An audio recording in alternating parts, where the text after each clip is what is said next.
The following program is a production of All the Way Live Entertainment. This show is sponsored by APCW Wrestling Academy. Learn wrestling from WWE Hall of Famer Robert Gibson. If you're interested in becoming a professional wrestler, contact them at 770-871-5417 or online at apcwdouglasville@gmail.com.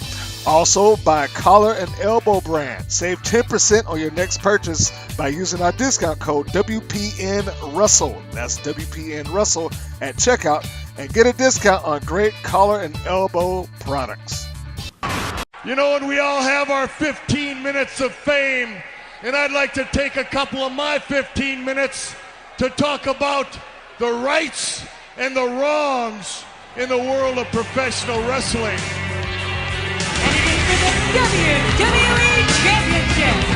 This match is for the ECW World Heavyweight Championship. The World Heavyweight Championship.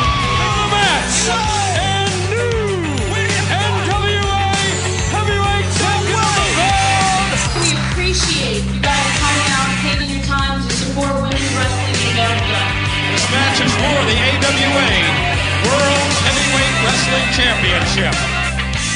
One of the joys of operating the Women's Pro Wrestling Network is that I continue to be able to introduce fans to new faces and talents in the wrestling arena. Today on the podcast, I've done just that and brought a lovely young lady from the Southeast region of wrestling. With, I believe, a little over a year into the business right now, she's continued to plant seeds to grow her legacy and become one of the future stars of the business. And so today, my guest is the White Widow, Bristol Hayle. Hello. Now, is that was all that appropriate? Because one of the questions I was going to get to is that is the White Widow and Bristol Hayle the same person? Because sometimes I think I caught a video or two where you were just solely introduced as Bristol Hayle. No, it's one and the same. There was a match I had to work that I had to be a face, and so they used just the Bristol because White Widow is more of like a moniker.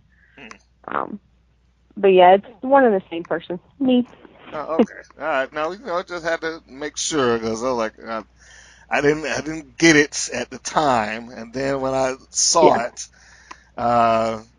seems cleared like it up. Yeah, it looked like the look was a little bit different than. Not drastically, but just slightly different than what I saw. Like it was almost Rosie the Riveter type, Yep. That was more the face side of it.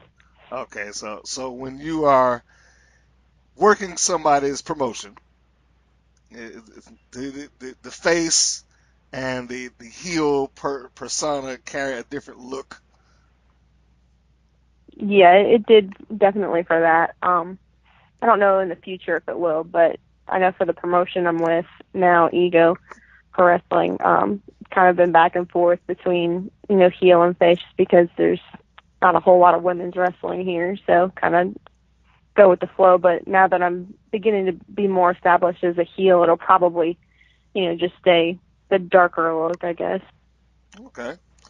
Well, then, for those that haven't met you or seen you work yet, so let's just get this thing going from the get-go. How did you get involved in pro wrestling? I got involved in the pro wrestling more as an adult because my mom was kind of religious and didn't let me watch it. So I would kind of sneak watch in my bedroom, had the TV with the bunny ears, and I would watch when I could. And, have to flip the channel as soon as I heard her walking up. But as an adult, I started watching WWE, and we heard about a local show, and it was Ego Pro Wrestling. Just started going to local shows and then started getting badgered by one of the guys' wives that was training. And she was like, you should come try out. You should come try out. You'll love it. You'll love it. Now, I was a cake decorator, couldn't, risk hurting my wrist, so I would just blow it off. Finally, she got me to come to a training session, and I fell in love with it. And, and I had no clue there was an indie side to wrestling. all I had was WWE to really go off of. And so it's kind of how it started. So WWE, that was your only exposure to wrestling at the time. Yeah, at the time, So, definitely. But I mean, so how big of a culture shock did you get? I mean, it was definitely a culture shock because I mean, it's definitely more personal when you go to an indie show. I mean, you get involved and like it's a whole nother ball game. But I wouldn't change it. I love it. Oh yeah, no, indie wrestling is great. It is a bit of a difference, especially as you say, if you're only exposed to WWE, and then all of a sudden you're like, hey, there's wrestling around the corner. Yeah. There's pros and cons to it clearly. Mhm. Not the glitz and glamour and necessarily the polish of a huge WWE event, but as you say, is a lot more intimate. Oh yeah, and that does account for a lot. definitely. I personally would rather go to an indie event over WWE event because they're fun, but like I said, very impersonal. I mean, can't get into it as much, and I don't know, I've just learned a whole lot more through indie wrestling, and it's been awesome. And now, do you want to give a shout out to your trainer, or trainers, or training Yeah, I've facility? had a few. Okay, well, hit me. Okay, well, there's Jay Andrews. He's the company owner of Ego, and Chuck McMullins and Shaky McMullins. They've all definitely been a big part in new training. And there's also J.D. Jenkins. He also was one of the trainers there. So they've taught me a lot, and keep pushing me to grow, which is even better because it's not just like, hey, the basics, go do this, but stick with it and want me to learn and keep excelling, and so it's awesome. Well, that's good. Of course, we want you to keep excelling. Mhm. There lies what makes a great wrestler on the independents. You have to start working against some people that are up the ladder from you, and you get the rub, so to speak, Mhm. and get better and better. Now, just for clarity's sake, because I said in the intro it's probably been a little over a year, I think. But when did you begin? Oh goodness. Started training probably in the end of 2017, and that was just like the tryout, and then started getting into it. I didn't have my first match until 2018, I believe. Okay. So Now, when in 2018 did you have, like, would you say first quarter, January, February, March, something like that? Or yeah, it was in February of last year. February? Okay. So, Mm-hmm. all right. So as we are talking right now, you have not made a full year yet. No, not quite. You're almost there. You're around the corner, but not quite. So how do you feel with basically a year into the game so far? How do I feel? Yeah, I mean, Definitely feel like I have a whole lot more to learn before I can say I'm experienced by any means. But definitely can feel like confidence growing, like going back to watch the first match into, what I've done now. I can see there's confidence building, and that's a lot of the critiques that I'll get back from, my trainers is you just need to be more confident. And coming into something that was pretty much brand new to me, it's a whirlwind, but definitely progressing, so not going backwards. Well, that's good that you're not going backwards. I would certainly hope that you wouldn't do that. Now, is match one available for public viewing, or is that kind of locked away and you kind of threw away the key for that? Oh, Lord. I mean, it's up for public viewing on the Ego page, but Oh, okay. don't necessarily want people to watch it. So you don't want me to point any fingers at that one? Yeah, no. All right, okay. Definitely not. All right, so folks, we're gonna skip over that. I'm sorry. We're gonna skip that one. Not gonna point anybody that direction. We'll send you to her personal YouTube, because I'm sure those are the matches that she would like you to watch at that point. And maybe as the years go on, she'll allow you to see it then. That might be a little better. The baby stages.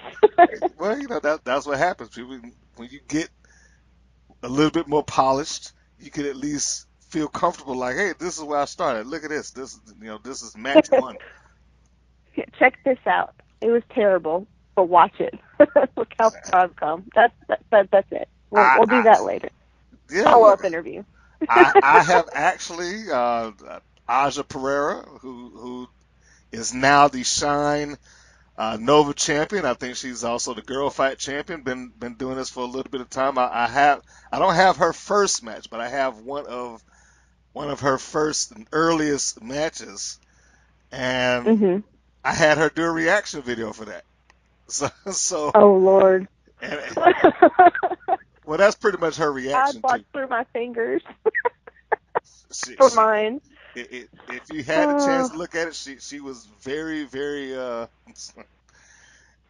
She was a good person to go through it. Now, let me just say that she actually sat and watched it, and even though, as you say, kind of looked at it through her fingers, she still was able to do it. Yeah. Oh Lord. Yeah.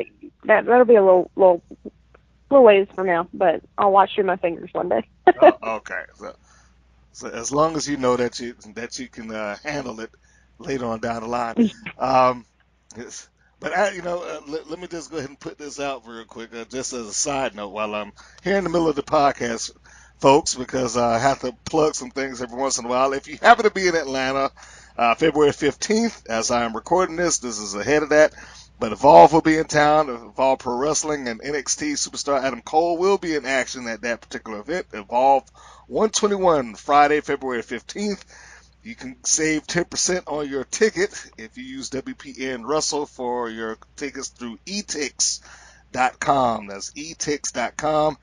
So if you are in town, in Atlanta, visiting Atlanta, and you want to catch Adam Cole, this is a rare event.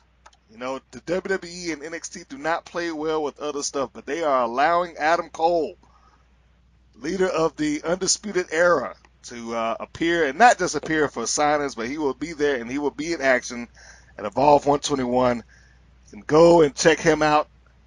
Use our code, save 10%, WPN Russell, and that will get you in the door with a little bit of money off. All right, now, sorry, I didn't have to. Let's get that plug on in out the way. Shameless plug. Shameless plug, yes. I'm glad you understand the business the shameless plug deal. Yep. Now let's dig into exactly how we came up with Bristol Hayle. The construction the construction of who she is and how you produce this persona. Because like I said, now when I looked at one video, the first thing that came to my mind was Rosie the Riveter. Right. But then I saw you live, which actually precedes me looking at the video. When I saw you live, that wasn't what I thought at all. I was like, okay, that's the White Widow. So it was kind of like two different looks there. So walk me through when you came up with who Bristol Hayle is.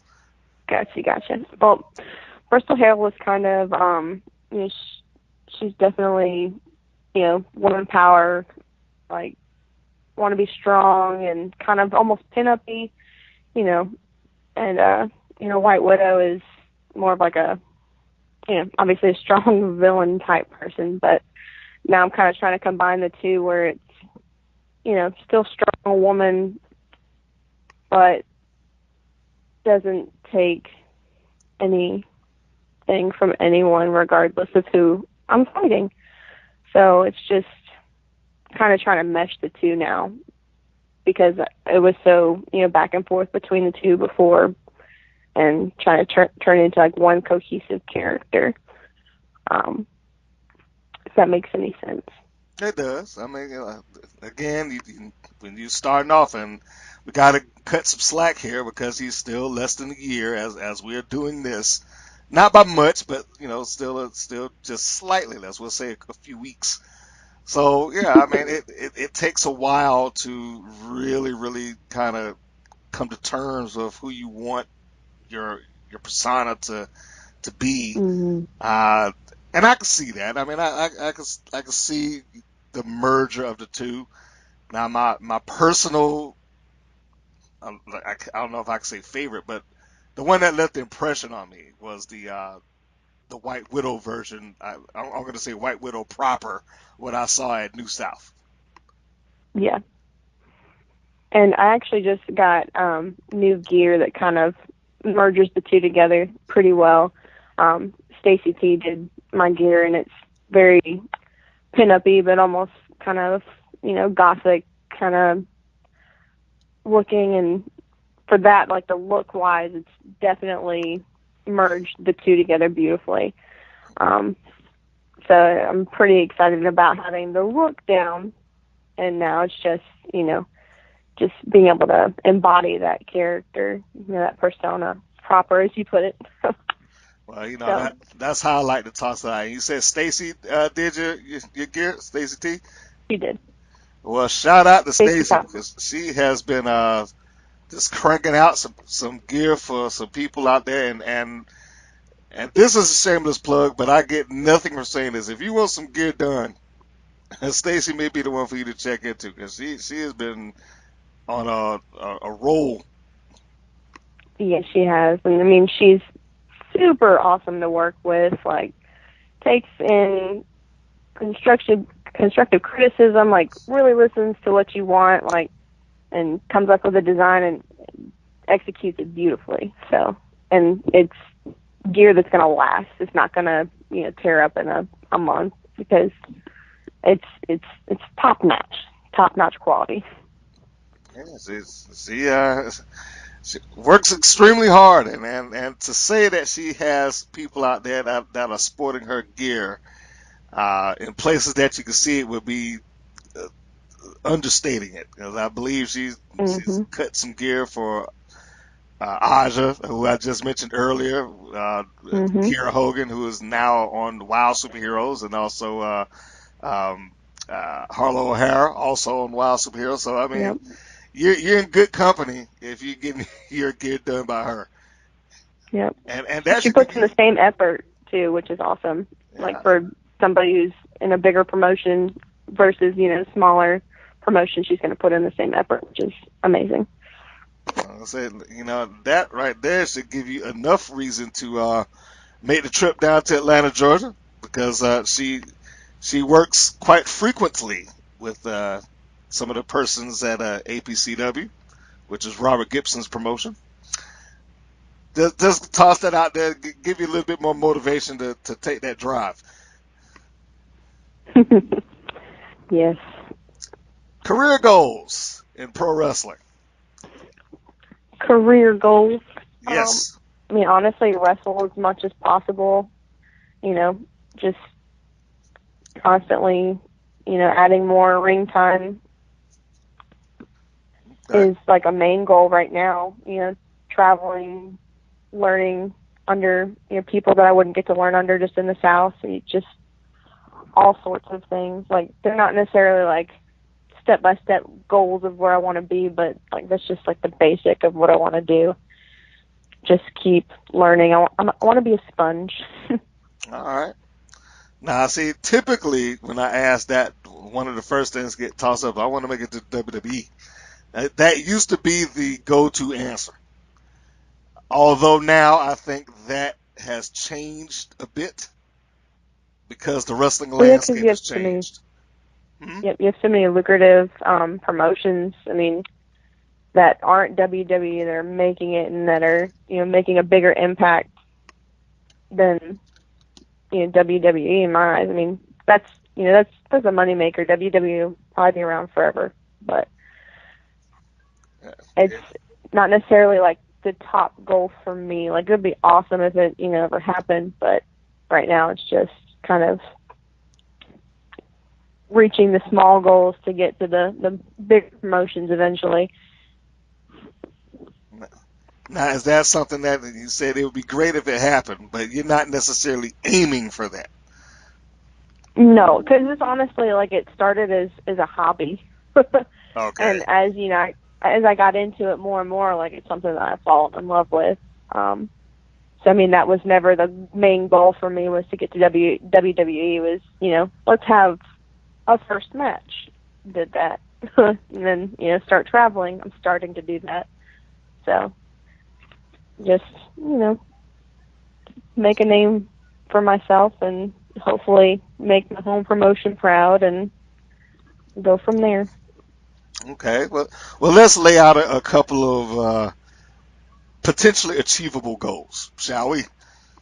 All right. If we take WWE out of the equation right now, and we just say, Mm-hmm. all right, there, as you just stated, there are several independent promotions that are just across the country, a lot of which have either streaming television. You got some Mm-hmm. newer ones that have popped up, like All Elite Wrestling, which they're looking for TV right now. Impact, Wow, just things like that.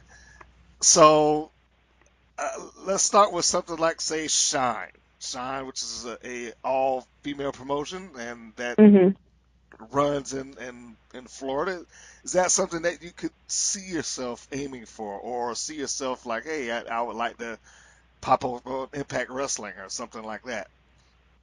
Yeah, definitely. I think the more ring time I get and the more confidence I build, like, I could definitely see myself wanting to do Shine. Like, that would be awesome. Like, being a part of an all women's company, because I mean, ultimately, being a heel, like being a role model for girls that maybe want to do this, I mean, I guess that would be like the biggest goal, like being a good role model for girls coming up into the business, or even just ones that watch or have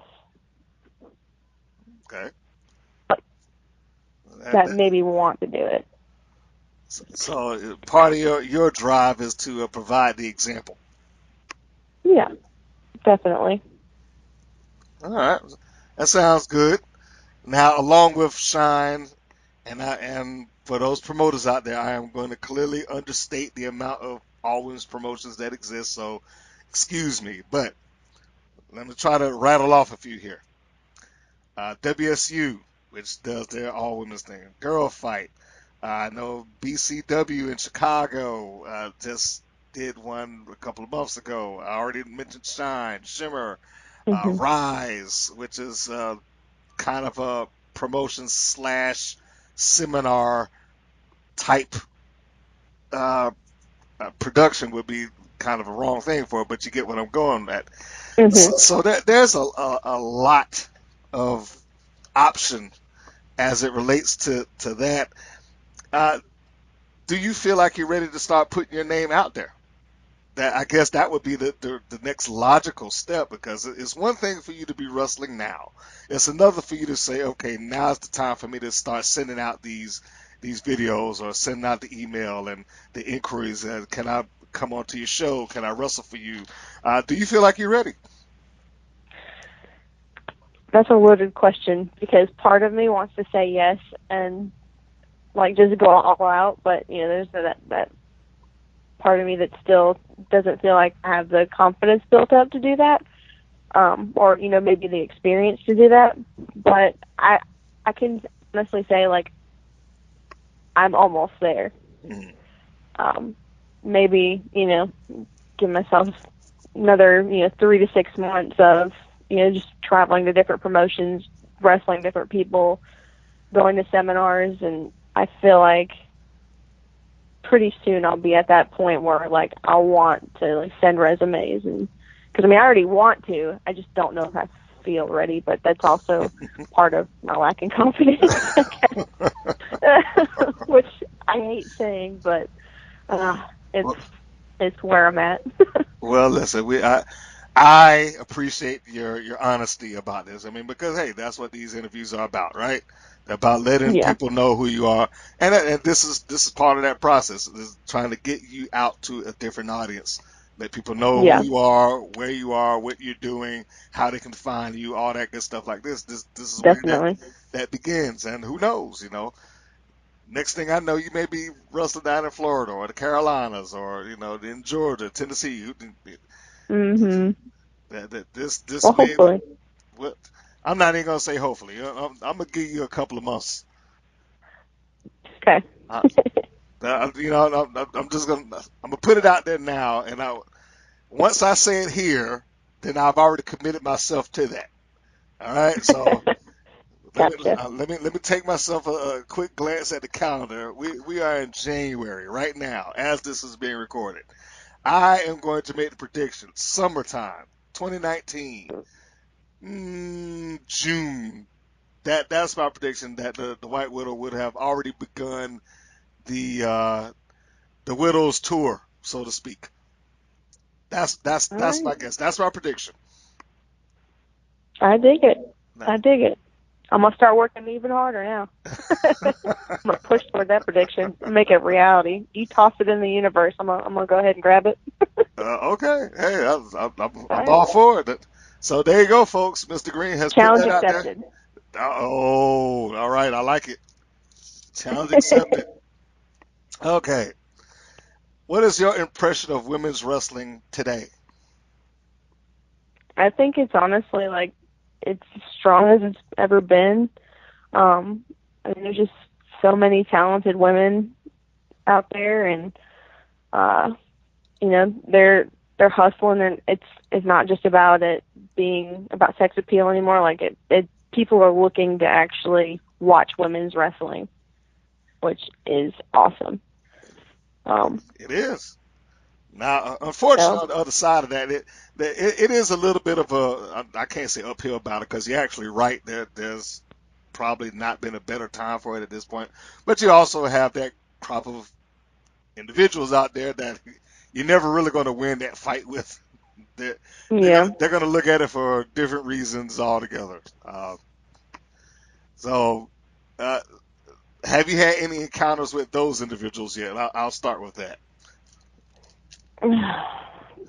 yeah, I've had to block people on Facebook I can hear and the Instagram. sigh in your voice just immediately. Yeah, it's like it's like most of these people, the ones that I have to block, one have never seen me wrestle, and then they'll just randomly like video chat me out of the blue. I'm like, I'm not answering you. What are you doing? That's an immediate block for me. Don't do it. Well, you know what that sounds like. I don't know if you had a chance to go through the Facebook page, but there's a little segment that we have called Tales of the Creep. So it sounds like you've Oh, got yourself a nice story that you may need I've to got a share. few. Well, then I've got a few. I'm going to ask you to hold on to that, I so that will. when we get to that segment, it'll be time to share that. I'll get the screenshots ready. Oh my goodness, Whew. The They're screenshots. ridiculous. I'm a little Yeah. scared for that one. Yeah, I'll be polite. I'll cross the names out, but Okay. Very good, very good. So there you have it, folks. If you want to hear the side of this story, if you want to hear the amusing portion of it, then you want to go and check out the Tales of the Creep.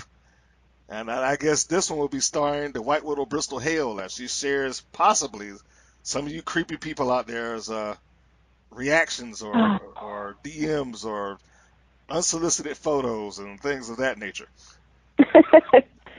Oh, it's like Jordan Grace's life as a woman's wrestler, or the DMs of a woman's wrestler or something.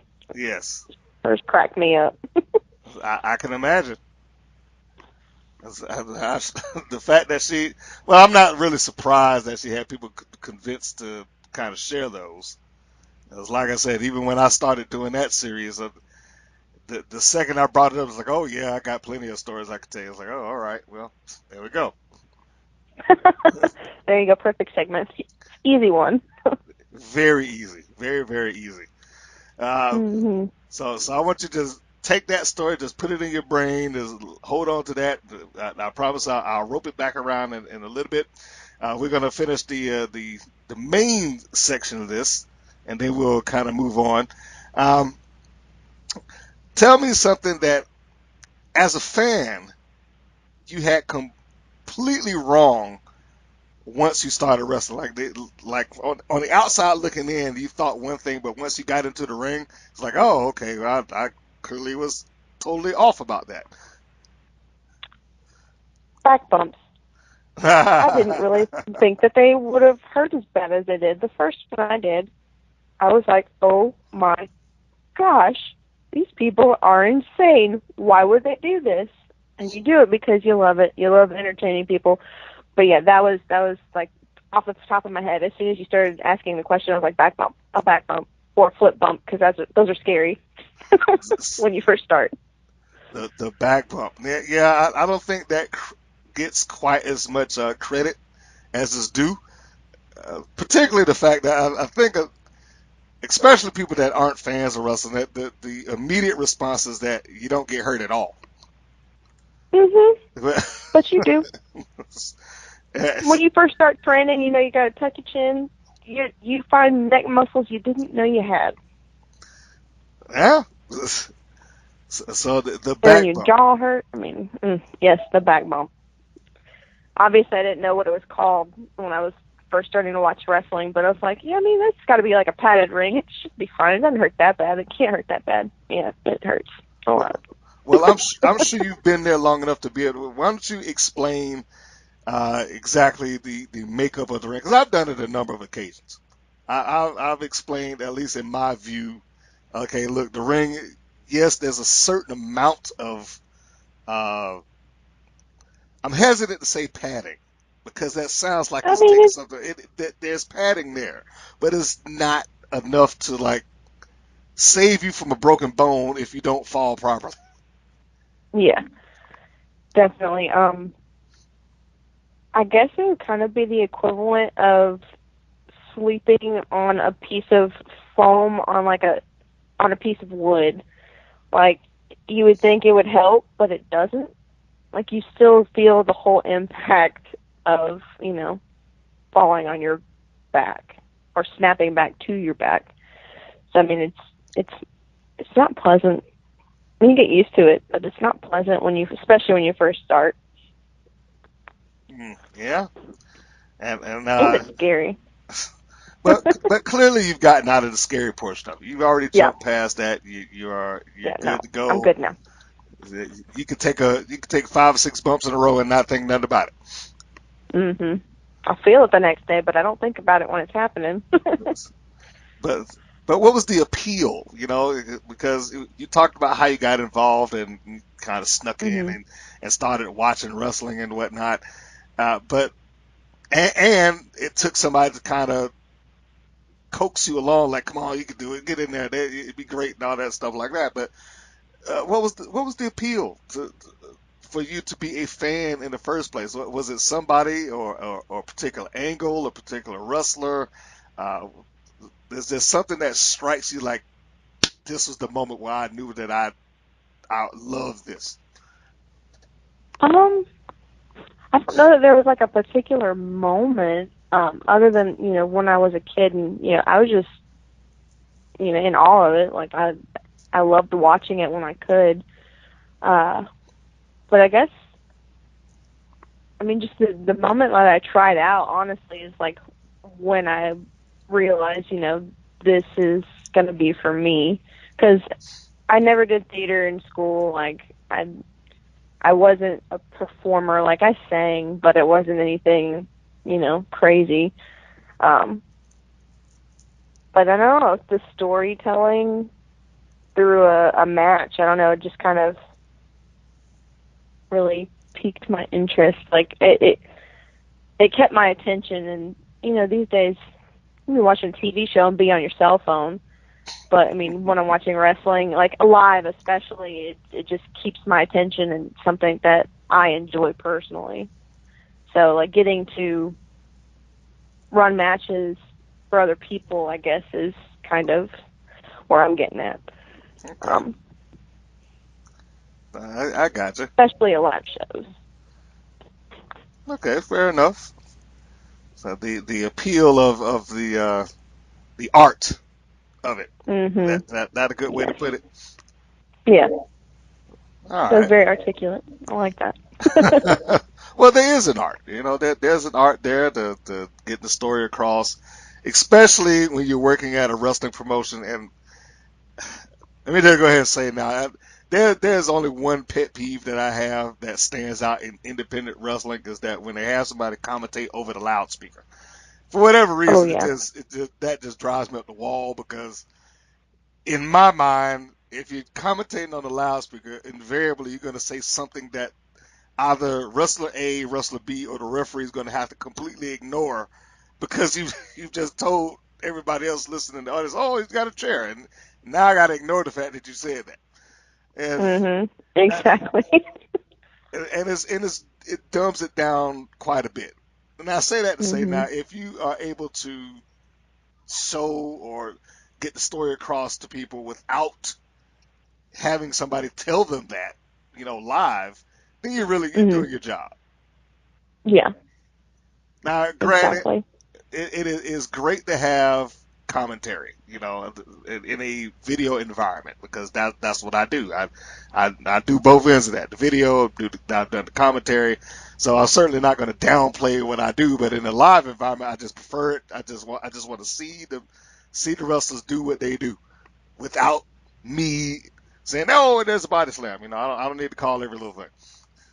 Yeah, definitely. And I mean, like you said, there's a place for that, and that's, doing the audio for the video. Because, that's what you're there for. But, yeah, I don't think I've ever been to a show where there's been commentary over the loudspeaker yet. Damn it. So, Ah, so we'll well, see. I think Maybe I'll never have to. you may work one or two now. Now, when you go to one of those shows, just bear in mind, don't say nothing to about it. Just work your match and go on about your way. Yep, I I'm won't say almost positive if you start traveling around enough, you are going to have it happen. You're gonna go to somebody's shows like, all right, yeah. So here's the commentator. He's gonna sit here and call your match right here live for everybody. And I guess I can get the appeal somewhat, like for people who don't know what they're watching. But it's not necessary. I mean, yeah, I guess I understand it, especially if you kind of entry level, let's call it, and you're trying to make the show as exciting as possible. I can get that, but it just doesn't work for me. Yeah, But definitely. Luckily, like I said, I've not been to a show like that yet. So we'll see. I'll give it time. Give it time. It, Dang. it will happen. But now, Fine. but for those who have not seen you work, if they were to go to YouTube right now Mhm. and look for the White Widow, or better Okay. yet, if you was to say, all right, look, this is the match of mine that you should go watch, which one would you point them to? Probably when I worked Stormy Lee at Bayou Independent Wrestling. Yes. And that was in Natchez, I believe. That was probably my favorite match so far. Yes, and Stormy is a vet. Yeah, she's awesome. I loved working her. And, But yeah, that's probably the one. and you know what? I have that match sitting right here in my notes as the one that I would pick. There we go. Yeah, it's definitely my favorite so far. And largely because Stormy got like at least it felt like 2 or 3 minutes before in that match without y'all even having to touch. Yep. She's definitely good at what she does. Oh yeah. She came in as a total heel and it worked. Mhm. She's definitely somebody that I'd like to pick things out from, especially like with her heel character work and almost being that chicken heel. I love it. what's your personal preference? I've seen you work heel. I've seen you work babyface. I think when I was live at New South, you were working heel. I saw you work babyface on the video, particularly that one that we just talked about with Stormy Lee. Which, by the way, if you're looking for, I think you go to her personal YouTube channel, if I'm not mistaken, Bristol Hayle. It should be listed under that, and easy to find. Just scan through the video portion, Stormy Lee, and anybody that's been on this channel definitely knows who Stormy Lee is. So personal preference, babyface or heel? I like heel. Just, I mean, for me, it's about. I like being heel because I get to yell at people. I can cheat. I mean, it's fun for me. Babyface is definitely a lot harder to get a character across, so I definitely prefer heel. Okay. You prefer being mean? Yeah, I like being mean. Even though I'm not a mean person, but I like being mean when I'm in the ring. Definitely. Okay. I mean, now you seem like a pretty pleasant babyface. I'll watch that.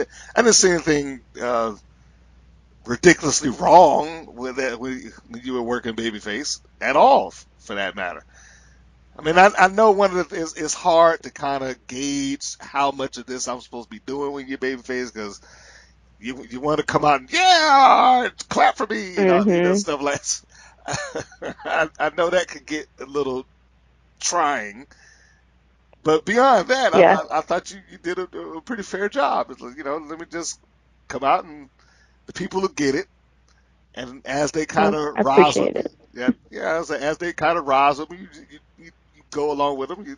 Then you start clapping and raising the roof and all that good stuff. Yeah, it's I don't know, being a face is definitely more awkward for me. I don't like I don't know, I don't feel like I have the energy like for it. I don't know. Really? And it's also because I've worked heel more, so I've been babyface maybe twice so far. So I mean, really? if I have to be babyface for a promotion, that's fine. But I prefer heel, definitely, 100%. Well, I'm sorry that there's an awkwardness behind you being babyface, but we'll have to work on that one. I think it's safe to say. Hopefully. No, go ahead. Finish. Go ahead. Finish what you're saying. I was just gonna say, hopefully, as I establish myself as a heel, I won't be asked to do babyface. But you always need to be ready to work either if a promotion needs it. So. Well, you gotta do it at least once or twice. Yeah. Because some of those heels, like, okay, let's take Stormy Lee for example. Stormy is just an established heel. I'm not entirely sure I've ever seen her work babyface at all. I mean, I don't think so either. I know she's done it, but I have not personally ever seen that. So yeah, I don't either. But just in that alone, I mean, let's look at the dynamics of that match. Now, you're a larger girl than she is, so that put her in an easy position to play the chicken. Right? She gets to run around like, hey, get away from me, back her up, ref, blah, blah, blah. And like I said before, by the time the bell rang to start the match, she probably worked out at least a good 2 or 3 minutes of match time without you two ever having to touch. Yep, and still kept it entertaining. And exactly. It wasn't boring. It was entertaining. So she got something across without having to do much at all, which is an art in and of itself. Now, if you reverse that, and we have you as the heel and she is the babyface, or somebody relative to her, do you think that it would have worked in the same dynamic? Like, playing the chicken heel for you doesn't seem like it would be like it would work Like I feel like you'd have to find a different heel persona than the coward necessarily. Definitely. Yeah, I mean, if our roles were reversed in that specific match, definitely wouldn't have worked. Because, one, I was so nervous wrestling her. But, I mean, I definitely think that my heel work is just going to be, like, it's more aggressive, more so than, like, the chicken version.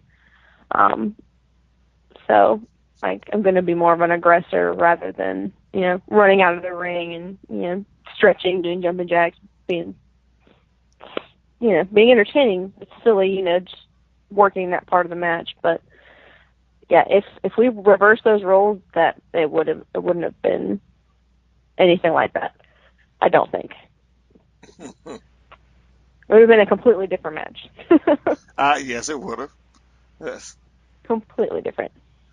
Now I'm trying to think, is there a heel that you could have borrowed something from? That would have been the template for what you're talking about.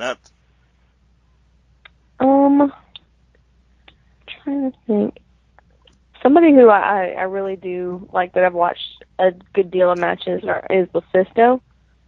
She's kind of like my build, and she's more of the aggressive type wrestler.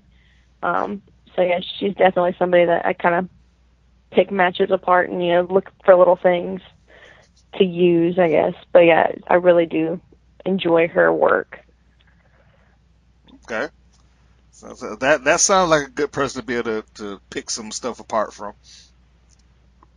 Yeah, definitely like her a lot.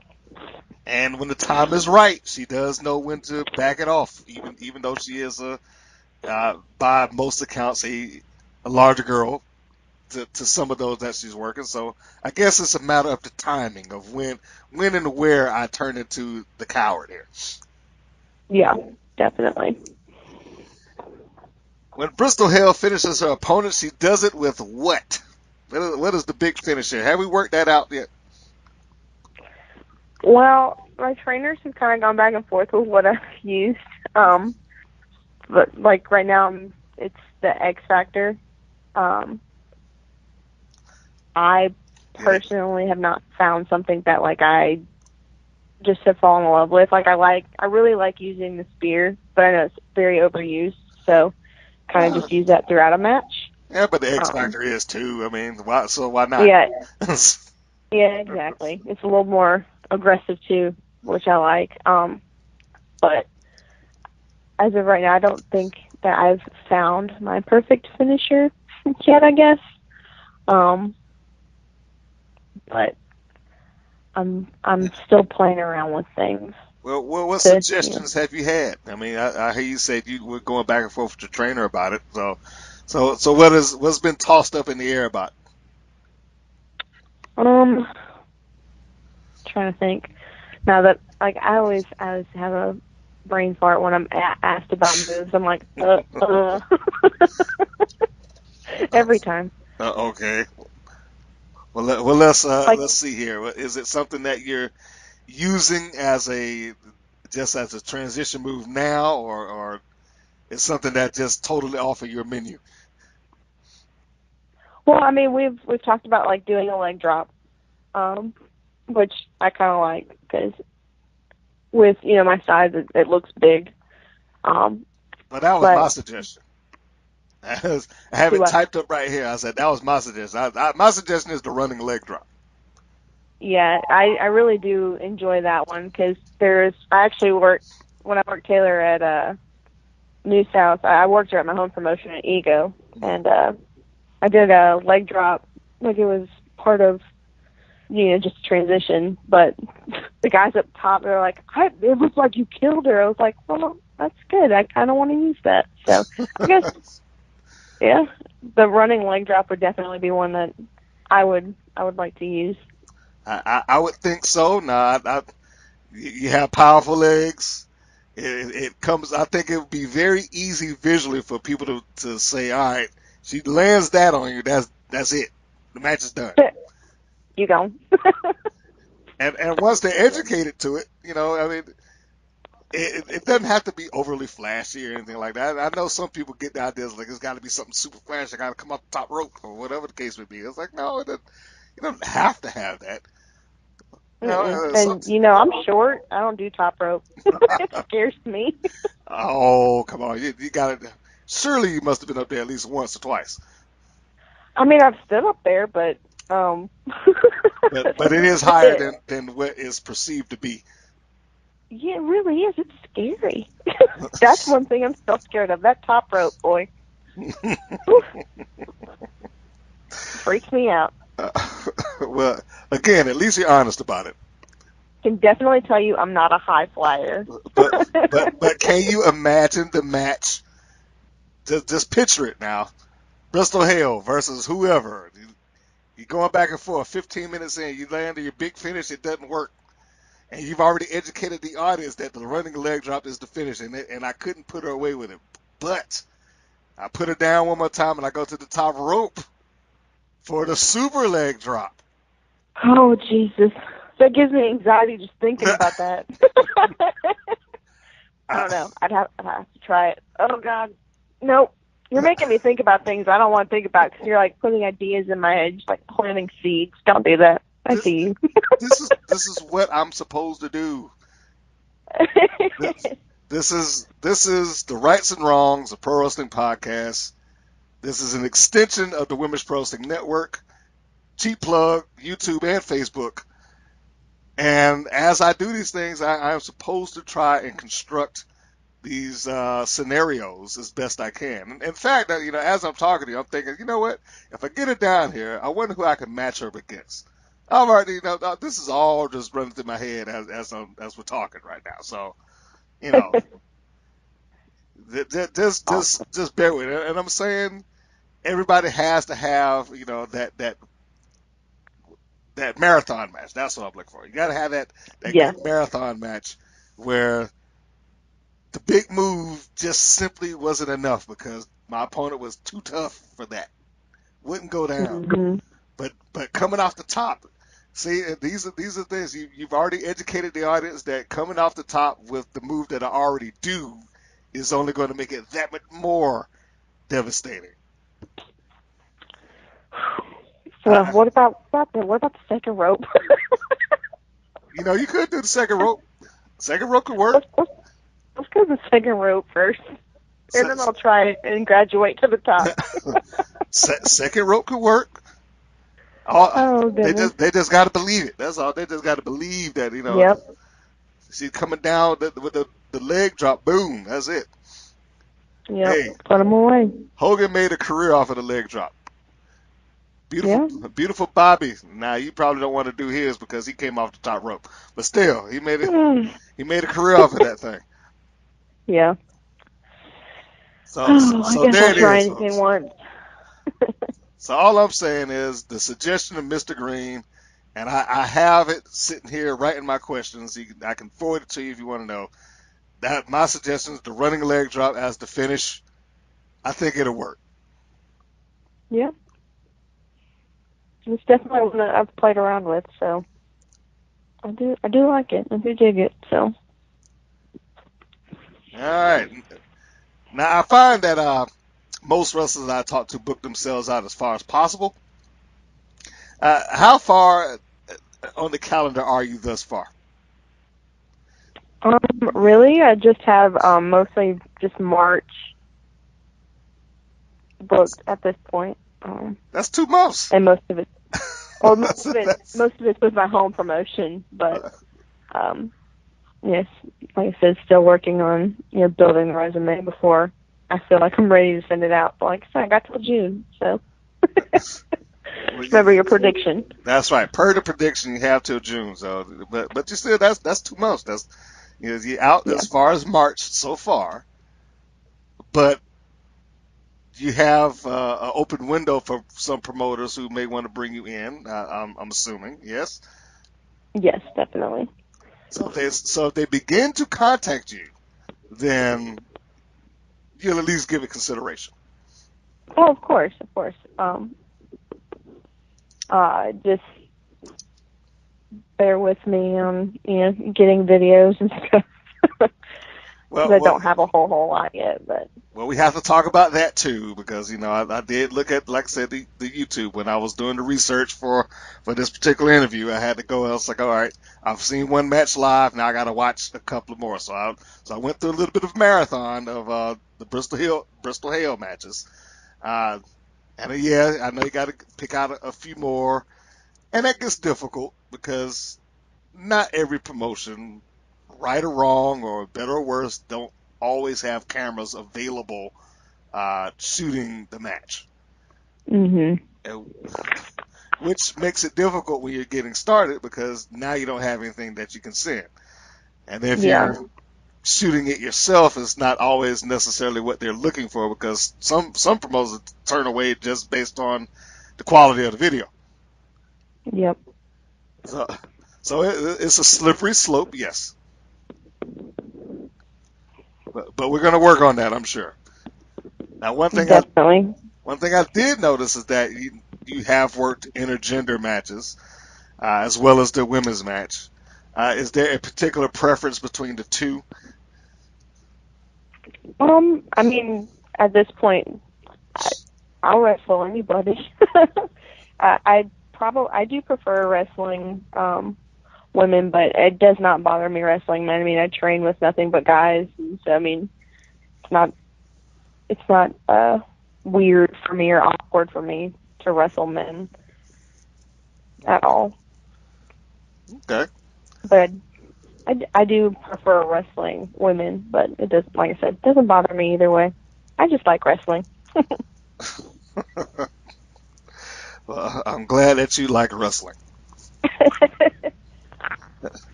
How did you come up with the moniker the White Widow?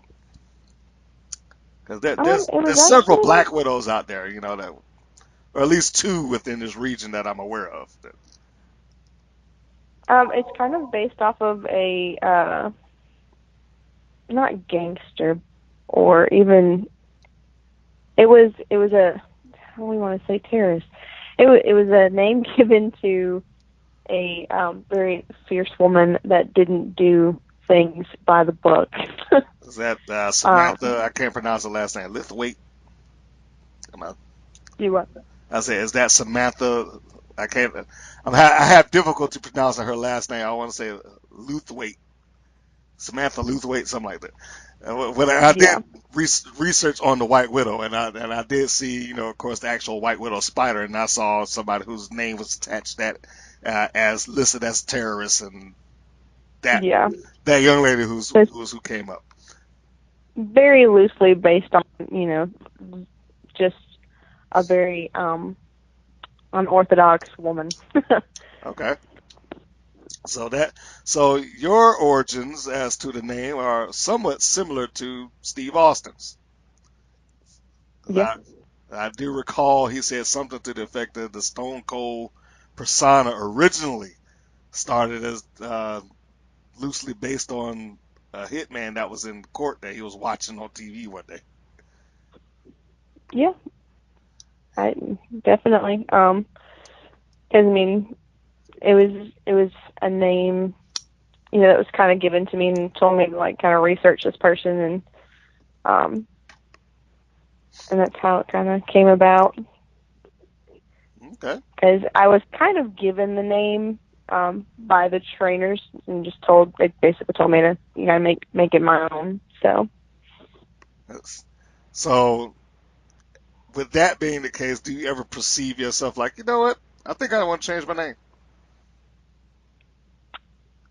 I mean, I've kind of grown to like it. Especially when I first started, and they told me I was going to be the heel.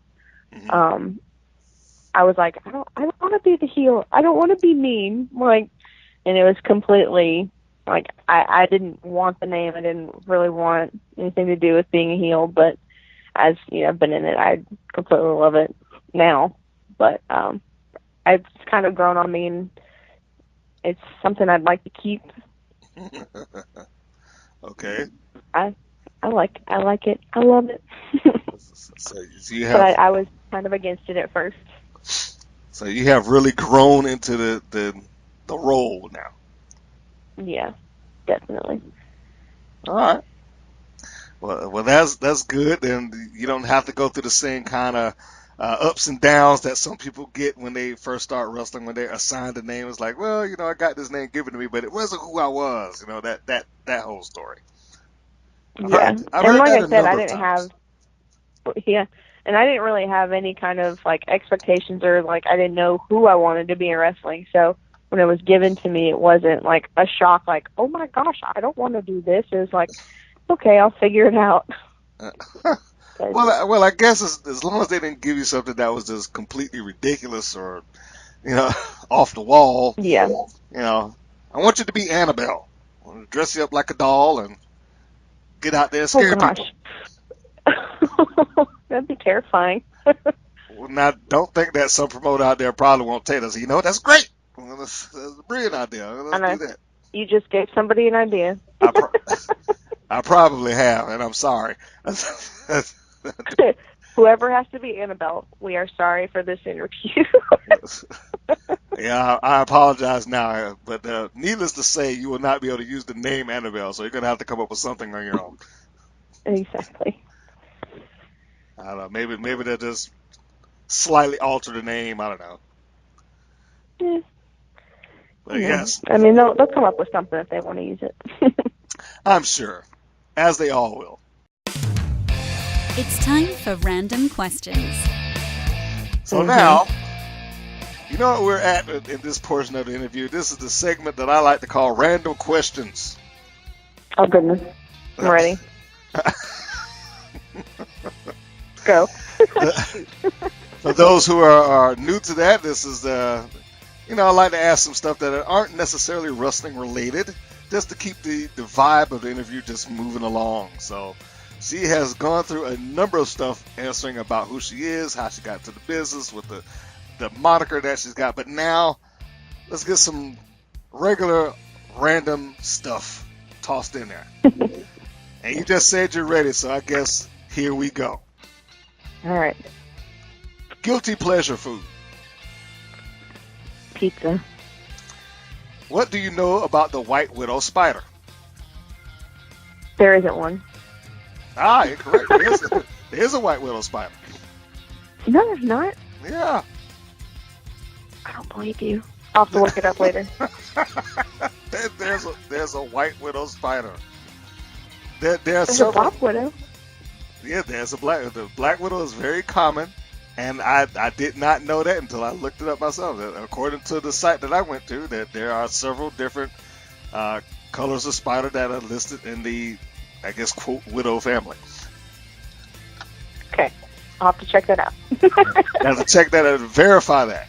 I mean, I'm going to verify that. Maybe I went to a website that just made up some stuff. I don't know. Is The Lord of the Rings the greatest fantasy franchise ever made? How did you know I like Lord of the Rings? I do have your email address. Oh, dang. Yes, it is. I forgot. Of course it is. Like, how did you know? Oh, yeah. Never mind. I was so tempted to tell you, I'm a mind reader. I was gonna, that was going to be my answer. But I was like, let me not tease her like that. I forgot you had my email. See, oh, goodness. I could have got you with that, too. I bet I. You really could have. I'm a mind really reader. Could have. Of course I know that. now the secondary question to that is, do you know what year the original animated Hobbit film was made? Oh, dang. I own it. Hold on. Let me go look at the Oh, movie. boy. Because I don't remember. Well, I guess I'll pass on this one, but I do have the movie somewhere. If you have the movie with it, we'll give you a thumbs up for that. We'll give you credit. The year 1977, because the fact that I should have just guessed. The fact that you own it is enough. Didn't they have a sequel to that? See, I can't even remember if they had a sequel to it. Well, I mean, they had the Lord of the Rings. They had the Hobbit, movie. And they had Lord of the Rings animated movie. Yep. Okay, so there we go. So yeah, there we have it. Do you believe in hypnosis? I've never been hypnotized, so maybe.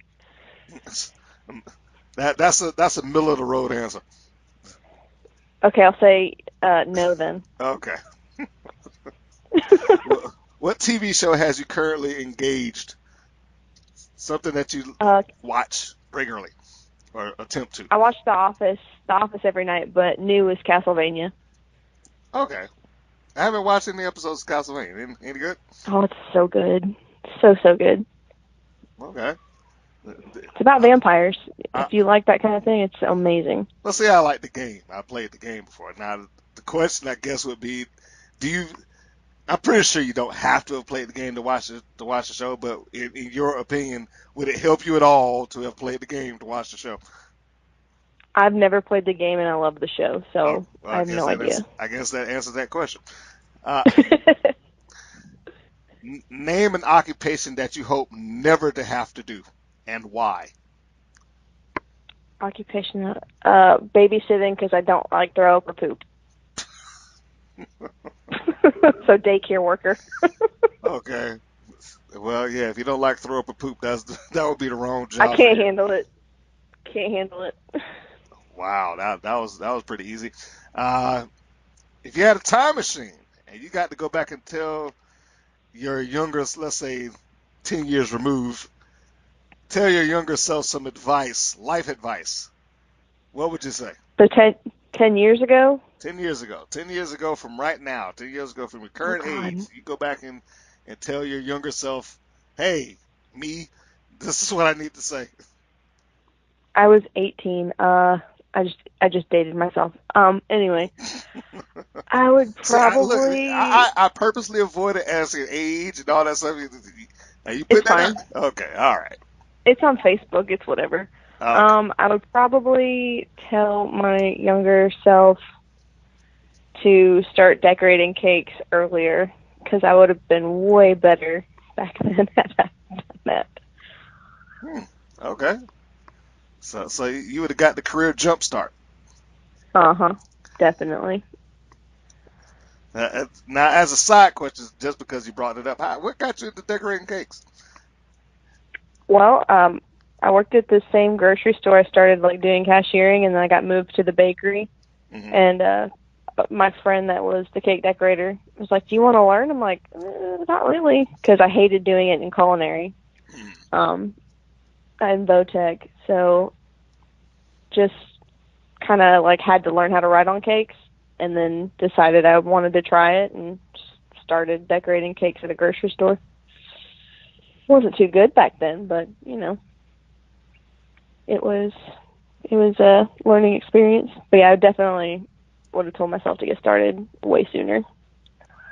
Okay. Final random question. Name of the scariest movie that you recall ever watching. Oh gosh. Scariest movie. Something that just Arachnophobia. Arachnophobia. Really? I know it's going to sound terrible, but real spiders scare me. The White Widow. Terrified. The White Widow is terrified of real spiders. If that is an irony, I know, and I probably shouldn't have said it, but Arachnophobia, the movie scarred me for life. Oh my goodness. Okay, when did you watch this? When did I watch it? My grandfather made me watch it at 5 or 6. Oh wow. Okay, yeah, that's probably the wrong time to be looking at that. Yeah, that and then Thing and all those movies. I mean, I love them now. He made you watch the Thing? Still. At 5? Yeah, it was probably 5 or 6. Yeah, definitely. Because I lived in Miami when I was younger. Oh man, okay. Where I'm from. I can see how that would scar you if you're looking at the Thing at 5. I was terrified. I mean, I'm trying to make sure we're talking about the Thing with Kurt Russell. We talking about that one? Mhm. Oh, okay. Yep. Is there any particular reason that these movies were the choice to watch for a 5-year-old? I mean, I have no idea what he was thinking. I mean, I even asked him at Christmas this past year, like, Grandpa, why in the world did you make us watch these movies? He's like, I don't know. I was just watching them and you were there. I'm like, Papa. Wow. What's wrong with you? Okay. I mean, I love horror movies now, but... Well, like I will share, just for, to make this even playing field, I will share that as a kid, I watched the Creep Show and scared the shit out of me when it got to one segment. It turned me off to zombie movies for like a good 10 years. Oh, no. If anybody's seen the movie, I'm trying to think of the segment was, because it's an anthology movie. And I walked in on it, and where Ted Danson's character is being buried up to his neck in the beach by Leslie Nielsen. So that was the first thing. I am totally thrown off about drowning because of that right now. Because I was like, that's such a horrible way to kill somebody. Just let the tide come up and just, drown them to death. I was like, ugh.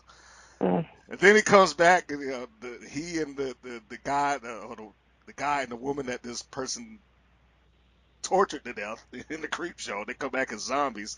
And that was the first time that I recall ever seeing a zombie on the screen. So yeah, it just like scarred me for quite some time. And so there we have it. Mr. Green was really putting it back by the Creep Show. Now I could probably watch it today, maybe. I don't know. I haven't even attempted. I haven't attempted to watch that movie in several years. So there you have it. Okay, so this is therapy time. It's time for me to watch Arachnophobia, and it's time for you to watch Creep Show. Let's get this over with. I'm honestly not sure if I could watch. So no therapy. We're just scarred for life. It's fine. It's okay. We're functioning adults for the most part, right? Yeah, I'm functioning adult. I mean, up until this moment, I don't think I've ever admitted that. There's one friend that knows that. She's very aware that I just totally dislike the Creep Show. It's like, oh, you just watch it. Like, no, I'm not looking at the Creep Show. Leave me alone. Oh gosh, that's awesome. Yeah. Thank you for being so vulnerable. Well, look, I like I said, now I share that simply because, like you said, you got scarred with it. And it was like, okay, look, I'll admit there's a movie out there that scarred me, and that was it. I can watch lots of different things, and I could be totally fine with it, but that one, I don't know why. See, now the scariest movie that I could recall, it didn't scare me, but it was like visually at the time. I had a date walk out on me because of Event Horizon. Event Horizon. I don't think I've ever seen that one. Okay, so here's homework for you and anybody else that's listening. Event Horizon. I forget the year. Lawrence Fishburne was the lead, but it's basically a haunted house movie in space. I guess it would be the way to describe it. Wow. It's a ship called the Event Horizon that tests this gateway, let's call it, and it comes back and the ship is abandoned. Okay, so now they go onto the thing to find the survivors. They don't find anybody. They get some weird messages that they originally assumed says "save us," but of course later on in the movie we find out it's saying "save yourselves." And what you find out is that ship brought back. The ship took a trip through that gate through hell, and it brought back some demonic possession. And it was very graphic in how it presented that, down to like torture scenes, barbed wire across the face, and skin. Just a number of stuff that they had tossed out. It's like a nice hardcore match. It could be, and I remember that movie specifically because my date got up and walked out on me because of that movie. I could see that, especially if they're not into horror movies. It wasn't like it was a secret. That's true. I mean, she just wasn't expecting it. She wasn't expecting it to be as bad as it was. And so like, I can't take this. So she got off of it. So there's two things that you got for Mr. Green today. There's 2 for 1 special. That's awesome. fantasy booking. And now we go to the final segment of the interview, which is fantasy booking. Because it is my belief that every wrestler has at least one storyline that they kind of got locked away into their mental database, so that if they ever had the opportunity, they can say, look, this is what I'm pitching. Me against so-and-so in this match, this way, and this is how we get there, blah, blah, blah. I don't know if you got to that point yet, because you're basically, like I said, you kind of taking it as it goes, but I'm going to ask you right here, right now, Bristol Hayle, what is your fantasy booking? Fantasy booking. As of right now, it would be really awesome to eventually wrestle with Mr. I would love that. I don't really know like specifics on what we would do, but that is who I would definitely who I would want to wrestle. Now, Mephisto, once upon a time, was known as a hardcore wrestler. Now, I don't know if she was. You know, I know she says that these days, if she's going to do it, the promoter's going to pay her a pretty penny to start doing the stuff that she used to do. So I don't know if hardcore would be that, but perhaps. Nope. Not for me. I don't want to do hardcore. Well, you know, I'm thinking of the blow off here. I mean, if you were going against Mephisto, let's say that you have a 3-month span of the White Widow versus Mephisto. You get up to match 3. You gotta have the blow off here. Maybe a steel cage. How about it? Would you do steel cage? Yeah, I could do that. Definitely. You gotta. I don't want to say you have to have some stipulation, but you want to have something that kind of egg this thing on. And you wouldn't do hardcore. I mean, I'm actually a little shocked. No, I don't like bleeding. Well, okay. On purpose. Okay, well, now let's look at this. There are different stages of hardcore in wrestling. Now, we can look at WWE hardcore, which is basically the tin pan, cooking pans and aluminum garbage cans and stuff like that. And that's not to say it doesn't hurt, but they're not actively aiming to make you bleed. Well, yes, but when I hear hardcore, I automatically think barbed wire and thumbtacks and okay. See, all now of that. You're on the other end of the spectrum. Now that would be more like Combat Zone wrestling these days. With, as you said, the barbed wire bats, the light tubes, the thumbtacks. That would probably be a little bit more like, I don't know if I'd be all for the thumbtacks and whatnot. That does not look fun by any stretch of the imagination. But no, if we're talking just like normal weapons, sure. Yeah, let's say middle of the road. Let's say that middle of the road. And the worst thing that you would deal with is steel chair. Sure, yeah, that's fine. But like as soon as you say hardcore, I go the opposite way. I'm like, nope, no thanks. I'm good. Okay, so you know what? I know I said fantasy booking was the last of that, so I'm going to go and name off some stipulation matches. I want you to tell me yay or nay. Okay.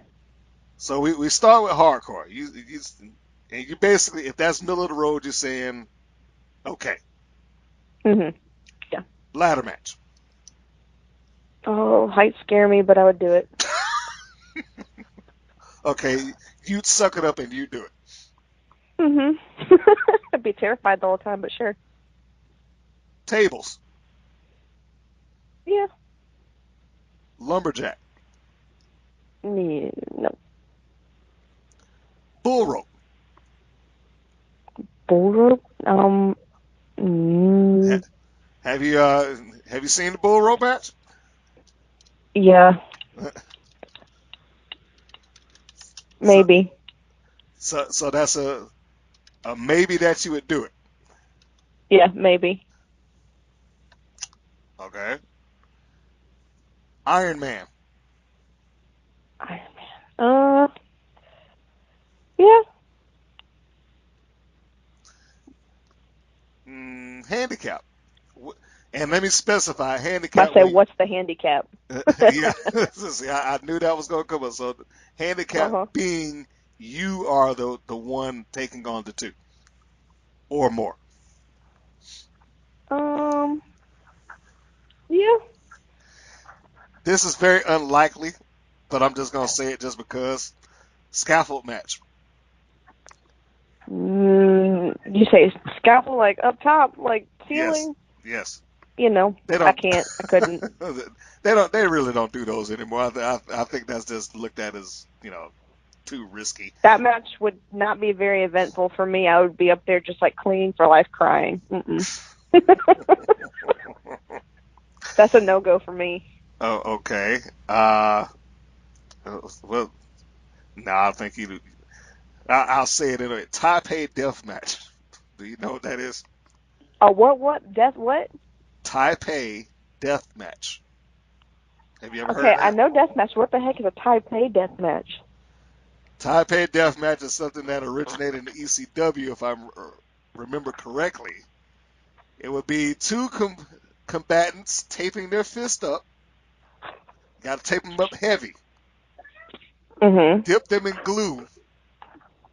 And then you dip the glue taped fist into broken glass. Oh, no. You got me a broken glass. I was okay with the taping and the glue, and then you got the broken glass. Mm-mm. Yeah, I knew that wasn't going. I was like, I know she's going to say no to that. But I mean, it's worth asking. All you're going to get is a yes or no. Well, I'll ask now because at that point I was like, okay, I'm fairly sure that this is a no. I just need to hear it. That one's a hard pass. It's a hard pass, not just a pass, hard pass. Something on the opposite end of the wrestling spectrum. I don't know. This won't happen anymore. Evening gown match. As long as I'm not wearing heels. Just say no. Just say no. If I don't have to wear heels, sure, but if I'm out, if I got to wear heels, I'll break an ankle. I'm giving you the out of that. Just say no. Okay, no. You realize if you ever participate in an evening gown match, your DMs will be flooded. Huh? Do you No. know the evening gown no. match? Do you know what the rules of evening gown match is? I don't. I guess I don't. What are these rules? Apparently. Yeah, I was like, you'd be flooded with that. No, okay, it's the female equivalent of a tuxedo match. Tuxedo match between two guys is whoever gets the other person's tuxedo off. Oh yeah, no, I'm good. Okay, so I was like, just say no. Just say no. Cause I'm going down a list right now. I have a list in front of me. I'm just naming them one by one. Oh Lord Jesus. So that when I got to it, I was like, yeah, just say no, because I already know what that'll lead to. Which is probably why you don't see much of that on the independent circuit. It was like, in fact, you don't see or it at anywhere all. Really. Well, the only places that really had that were places that did it for TV, and I wonder why they did that. Yeah. Ratings. I must say ratings had nothing to do with it, right? No, ratings had nothing to do with that. They was all about the wrestling. Right. That's only a step away from pudding or Jello match. Oh God. In fact, we're gonna scroll right past all of those type things and get to the actual matches. Object on the pole match, whatever object that happens to be, brass knuckles, barbed wire baseball bat, plain baseball bat, whatever it is. Would you participate in a object on the pole match? Probably not. Strap match. Maybe. Maybe. Yeah. Now some promoter out there is listening to this and he's marking it off. He's saying, okay, she'll do a strap match. I can get a book. Oh gosh. Now Jesus. think about the advantage you'd have in a strap match is that you basically have like a denim jacket or a denim vest, so you can take some of that sting off of getting strapped across the back. Well, I mean, I don't really wear it in the ring though, because it's got spikes on it. If I'm going into a strap match, I guess, yeah, I'd be wearing it. I'd be like, sorry guys, just don't run into my jacket. I'm wearing this That's your today. own fault. Yeah, It's your own damn fault if you run into it. Exactly. I said, now, strap match doesn't have rules, so today I'm wearing this thing. You may not be happy about it, but it's gonna protect me. So I'm gonna put that on as a maybe. We'll give you Stipulation: as long as I get to wear my vest, I'll be good. okay. Did we say steel cage already? Yeah, Okay.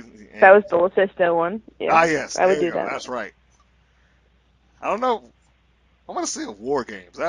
Would you do a war games? You got a team of, let's say, you and three other girls going into a team of another four. Y'all beat the crap out of each other in a war games type environment. If you've never watched it before, they're great to watch. I'm pretty sure it's terrible to participate in. I mean, yeah, why not? It's Okay. fine. I'm pretty much. It's fine. All of these matches I'm about to name are basically the same thing. They're kind of like put this person inside of this object type match. Amulet, well, the casket match, the dumpster match, the ambulance, uh, those type. Well, casket might be a little bit more creepy, but you get the I idea. mean, any of those would be fine as long as the dumpster wasn't dirty. As long as it's a new dumpster. Okay, Don't put me in no trash. so as long as it's a showbiz dumpster. Yeah, yeah. Uh, Don't get no nasty ass trash can. I'm good. okay, If it's a fresh one, I'm cool. I can see that. That makes sense. I can go with that. Yeah. So by all accounts, you are mostly good for these matches, except for things that have something to do with height or sharp Yeah, objects. if I don't have to get cut, go real high, naked, 'cause apparently that's one of those things. Well, And yeah. no dirty trash cans. Well, and let me reiterate, I don't think you get very much of that anymore. Like I Yeah, said, yeah. the only times I've ever seen those type matches existed on TV. So I expect that any promoter that's on the independent scene that says, "Hey, I'm going to book you in a evening gown match," I'll probably walk away. Yeah, this is like the more you know kind of thing. Yeah, no thanks. Well, see, now aren't you happy that you had this explained now? Because what if you had gotten the call tomorrow and somebody said, "Hey, I'm going to book it. It's going to be evening gown match." And you had no idea. It's like, yeah, sure, as long as I can wear heels.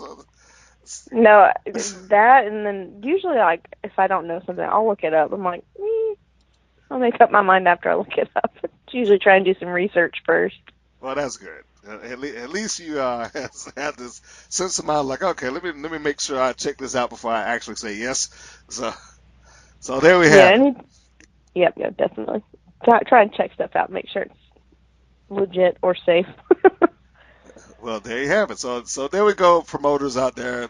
Bristol Hayle will participate in most things, just so long it is not high and or using sharp objects. Mm-mm. So, Yeah, those are no go. so I think that covers a lot. All right. So, folks, I think we've covered a lot of ground here on this particular interview, introducing you to the White Widow, and hopefully, what I should do is I actually took some fan cam footage of the match that you had against Taylor Ray when I was up at New South. What I should do is upload that and provide some commentary. That may be, the introduction that my audience has to the White Widow. What do you think about that? I'm down. That's awesome. Yeah, because the more eyeballs that we get on you, the better it'll be. For promoters that are looking to book you, how can they find you? I'm on Instagram, and it's white_widow_13. I'm also on Facebook as Bristol Hayle, the White Widow, and then on Twitter, and it's at Beth_cake decor. And then I also have a work email as well, and it's Bethany@campbellsbakery.ms. Okay. So I think I'll have to make sure that I go through and list these contacts on the comment section below. So if I have been on my job, for anybody that's listening to this, take it to the comment section.